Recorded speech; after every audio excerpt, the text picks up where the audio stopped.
আসসালামু আলাইকুম। Daily kitchen YouTube চ্যানেলের পক্ষ থেকে আপনাদের সবাইকে জানাচ্ছি স্বাগত।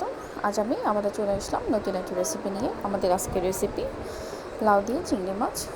আশা করছি আপনাদের সব রেসিপিটি অনেক অনেক ভালো লাগবে। তো চলুন আজকের রেসিপিতে যাওয়া যাক।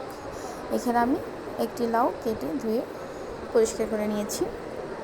এখানে আমি 50 গ্রাম ছোটো চিংড়ি নিয়েছি।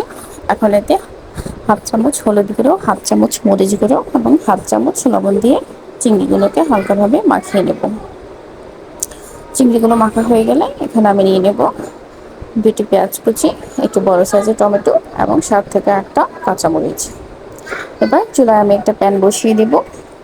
এতে সামান্য পরিমাণ তেল দিয়ে চিংড়ি মাছগুলোকে হালকাভাবে ভেজে নেব। এক্ষেত্রে বেশি ভাজার প্রয়োজন নেই। আমি 30 থেকে 40 সেকেন্ড চিংড়িগুলোকে ভেজে নেব। আমার চিংড়ি মাছগুলো ভাজা হয়ে গেছে। এ পর্যায়ে আমি অ্যাড করব আগে থেকে ধুয়ে রাখা লাউ। আমি লাউগুলোকে দিয়ে দিচ্ছি।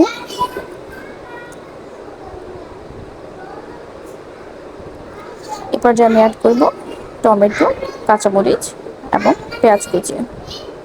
তারপর অ্যাড করছি 1 চামচ রসুন বাটা, 1 চামচ হলুদ গুঁড়ো এবং 2 চামচ মরিচের গুঁড়ো, স্বাদ মতো লবণ। তারপর এতে দিয়ে দিচ্ছি হাফ কাপ তেল। এক্ষেত্রে আমি সয়াবিন তেল ইউজ করছি। এখন দিয়ে দিলাম হাফ কাপ মাসকলাই ডাল। তারপর দিয়ে দিলাম সামান্য একটু গরম পানি। এক্ষেত্রে পানিটা অল্প পরিমাণে দিবেন, বেশি পরিমাণে পানি দেওয়ার দরকার নেই, কারণ লাউ থেকেও অনেকটাই পানি বের হবে।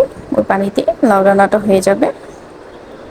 এখন আমি লাউটাকে খুব ভালোভাবে মিশিয়ে নিচ্ছি। লাউ আর ডালটাকে খুব ভালোভাবে মিশিয়ে নিয়ে আমি এখন এটাকে ঢাকনা দিয়ে রান্না করে নেব। এই তো ঢাকনা দিয়ে আমি লাউটাকে এখন রান্না করে নিচ্ছি। ঢাকনা খুলে আমি এখন লাউটাকে নাড়িয়ে দিচ্ছি। যেহেতু আমরা এতে ডাল ইউজ করেছি, সেহেতু কিছুক্ষণ পর পর ডালটাকে আমাদের নেড়ে দিতে হবে, নতুবা নিচে লেগে যাওয়ার সম্ভাবনা থাকবে। এই তো ঢাকনা দিয়ে আমি লাউটাকে আরও কিছুক্ষণ রান্না করে নিব। আমি এভাবে কয়েকবার করে ঢাকনা উঠিয়ে লাউটাকে নেড়ে দিয়েছি।